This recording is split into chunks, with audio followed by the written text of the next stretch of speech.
आज हम लोग बात करने वाले हैं ब्रिगेड होटल वेंचर के बारे में। ये आईपीओ में आपको shareholder quota, employee quota सभी देखने को मिलता है। एंड इस वीडियो में हम लोग ये आईपीओ के बारे में कंप्लीट एनालिसिस करने वाले हैं कि ये कंपनी क्या काम करती है, इसका प्रेजेंस आपको कहाँ कहाँ देखने को मिलेगा, इसके अलावा ये कंपनी का फाइनेंशियल परफॉर्मेंस कैसा है एंड कौन से वैल्यूएशन एंड मार्जिन पे ये कंपनी अपना आईपीओ लेके आ रही है।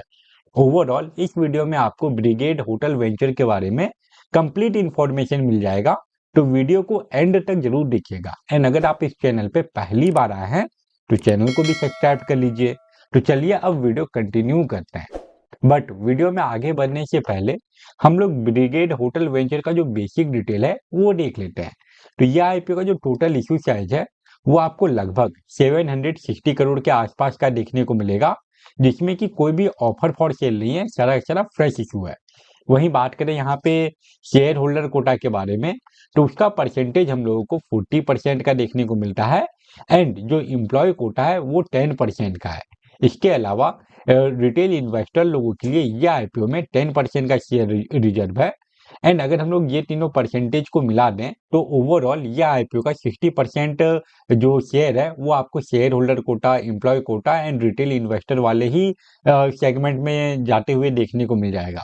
वहीं अब अगर बात करें ये आईपीओ के इशू प्राइस के बारे में, तो वो 90 रुपीज पर शेयर रखा गया है। एंड अभी ये डिस्क्लोज नहीं किया गया है कि आपको एक लॉट में कितना शेयर मिलेगा या फिर आपको बीडिंग करने के लिए, मिनिमम बीडिंग करने के लिए कितना कैपिटल का रिक्वायरमेंट है। वहीं अब अगर बात करें ये आईपीओ के फेस वैल्यू के बारे में, तो वो 10 रुपीज पर शेयर रखा गया है। अब अगर हम लोग ये आईपीओ के इंपॉर्टेंट डेट के बारे में बात करें, तो 24 जुलाई को इस आईपीओ का बिडिंग ओपन होगा एंड 28 जुलाई तक आप इस आईपीओ में अप्लाई कर पाएंगे। उसके बाद इसका जो अलॉटमेंट आने का जो डेट फाइनलाइज किया गया है वो है 29 जुलाई। एंड अगर आपको इस आईपीओ का अलॉटमेंट मिल जाता है तो फिर 30 जुलाई को जो शेयर है वो आपके डीमैट अकाउंट में ट्रांसफर करवा दिया जाएगा। एंड अगर अलॉटमेंट नहीं मिला तो फिर सेम डे को रिफंड इनिशिएट करने का डेट फाइनलाइज किया गया है। उसके बाद इसका जो स्टॉक मार्केट में लिस्टिंग डेट है वो है 31 जुलाई। ये तो हो गया इस आईपीओ का बेसिक डिटेल। अब हम लोग ये कंपनी के बारे में बात कर लेते हैं कि ये कंपनी क्या काम करती है। ब्रिज होटल वेंचर लिमिटेड के बारे में अगर बात करें तो ये कंपनी बहुत सारा होटल्स को ऑन करती है, इसके अलावा होटल्स को डेवलप करने का भी काम करती है। इसका प्रेजेंस आपको इंडिया के बहुत सारे सिटी में देखने को मिलेगा। मेनली जो साउथ इंडिया है वहां पे आपको इस कंपनी का प्रेजेंस ज़्यादा देखने को मिलेगा। ये one of the leading India से रियल इस्टेट डेवलपर कंपनी है। अगर ये कंपनी के प्रेजेंस के बारे में बात करें तो इसका प्रेजेंस आपको केरला, आंध्र प्रदेश, तमिलनाडु, कर्नाटक, तेलंगाना, इसके अलावा यूनियन टेरिटरी में भी देखने को मिलेगा, जिसमें कि लक्षद्वीप है, अंडमान एंड निकोबार है। इसके अलावा पौंडीचेरी भी आपको यहाँ पे देखने को मिल रहा है। ये कंपनी का जो भी होटल्स है उसमें आपको लाउंज देखने को मिल जाएगा, स्विमिंग पूल देखने को मिल जाएगा। इसके अलावा और भी बहुत सारा कॉन्फ्रेंस या फिर मीटिंग करने के लिए जो स्पेस होता है वो भी आपको देखने को मिलता है। अब यहाँ पे आप एक एक करके ये कंपनी जो होटल ऑन करती है, क्या नाम से वो होटल है, इसके अलावा उसका लोकेशन कहाँ पे है, वो सारा डिटेल देख पाओगे। इसके अलावा अगर हम लोग यहाँ पे और स्क्रॉल डाउन करें तो यहाँ पे आपको वो होटल का कुछ इमेज भी देखने को मिलेगा। एंड नीचे और स्क्रॉल डाउन करें तो आपको अलग वापस से जो इसका जो सेकेंड होटल है वो भी देखने को मिल रहा है, साथ ही साथ उसका लोकेशन भी आपको देखने को मिल जाएगा।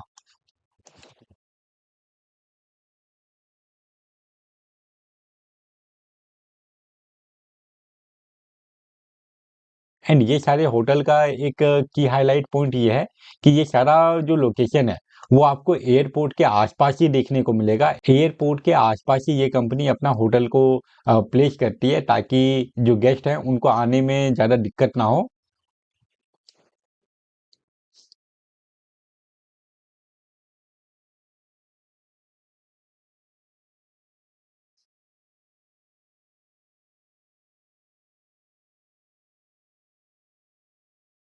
ये सारे डिटेल के बाद अब हम लोग ये देख लेते हैं कि ये कंपनी जो अपना आईपीओ लेके आ रही है उसके पीछे का ऑब्जेक्टिव क्या है। आईपीओ से जो पैसा मिलने वाला है ये कंपनी को, उसका ये क्या यूज करने वाली है।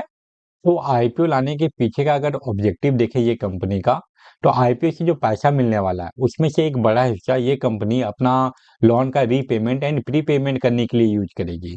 इसके अलावा ये company undivided share of land purchase करने वाली है, जिसके लिए ये कंपनी 107 करोड़ रुपीस का यूज करने वाली है। एंड जो बाकी का रिमेनिंग अमाउंट बचा उसमें भी ये कंपनी कुछ ना कुछ एक्वायर ही करने का सोच रही है। ओवरऑल अगर हम लोग यहाँ पे इसका लोन का रीपेमेंट एंड प्री पेमेंट को हटा दें तो उसके अलावा जो बाकी रिमेनिंग अमाउंट है वो ये कंपनी के डेवलपमेंट में ही जाने वाला है। ये तो हो गया इस कंपनी का बेसिक डिटेल। अब हम लोग चलते हैं ये वीडियो के इंपॉर्टेंट पार्ट पे, जो कि है ये कंपनी का फाइनेंशियल परफॉर्मेंस। किसी भी कंपनी का अगर आपको ग्रोथ देखना है तो वो आपको उस कंपनी का जो फाइनेंशियल परफॉर्मेंस है वहीं पे देखने को मिलेगा। वहां पे आप ट्रैक कर पाओगे कि पहले ये कंपनी कैसा परफॉर्म कर रही थी एंड उसके बेसिस पे ये कंपनी आगे लॉन्ग टर्म में कैसा परफॉर्म करेगी, इसका आइडिया आपको इस कंपनी के फाइनेंशियल परफॉर्मेंस में ही देखने को मिलेगा। एंड ये आईपीओ का जो फाइनेंशियल परफॉर्मेंस है इसमें हम लोगों को लगातार अप एंड डाउन देखने को मिल रहा है। यहाँ पे जो डाटा दिया गया है ये फाइनेंशियल ईयर 2023 से लेके फाइनेंशियल ईयर 2025 तक का कंप्लीट डाटा दिया गया है। एंड अगर बात करें हम लोग ये कंपनी के रेवेन्यू के बारे में तो यहाँ पे तो हम लोगों को ईयरली बेसिस पे लगातार ग्रोथ देखने को मिल रहा है। 2023 में ये कंपनी 350 करोड़ का रेवेन्यू जनरेट कर रही थी, जो कि अभी इंक्रीज होके 470 करोड़ के आसपास पहुंच चुका है। बट अगर हम लोग ये कंपनी का नेट इनकम देखें तो 2023 में ये कंपनी 2.94 करोड़ रुपीस का लॉस बुक करती है। उसके बाद फाइनेंशियल ईयर 2024 में ये इसका जो लॉस है वो प्रॉफिट में कन्वर्ट होता है एंड ओवरऑल ये कंपनी 31 करोड़ से भी ज्यादा का नेट इनकम शो करती है। एंड अभी अगर बात करें 2025 के बारे में तो यहाँ पे हम लोगों को ये कंपनी के रेवेन्यू में तो इंक्रीमेंट देखने को मिला है, बट इसका जो नेट इनकम है यहाँ पे गिरावट आया है। एंड इसके पीछे का वजह अगर देखें तो जो इसका प्रॉफिट आफ्टर टैक्स मार्जिन है ये 2024 में 7.77 का था, जो कि 2025 के डाटा के बारे में बात करें तो वो 5% के भी नीचे आ चुका है। एंड जैसा कि मैंने पहले ही कहा था कि इसका जो फाइनेंशियल परफॉर्मेंस है इसमें हम लोगों को लगातार अप एंड डाउन देखने को मिल रहा है। वहीं अब अगर बात करें ये आईपीओ के वैल्यूएशन एंड मार्जिन के बारे में तो इसका जो ईपीएस है वो हम लोगों को 0.61 का देखने को मिल रहा है। एंड जो पी रेशियो है वो काफी ज्यादा है, 140 से लेके 147 के बीच का देखने को मिलेगा। इसका जो R O N W percentage है इसमें हम लोगों को 2024 के मुकाबले 2025 में गिरावट देखने को मिला है। एंड जो इसका आर ओ सी परसेंटेज है ये हम लोगों को 14 के राउंड देखने को मिल रहा है।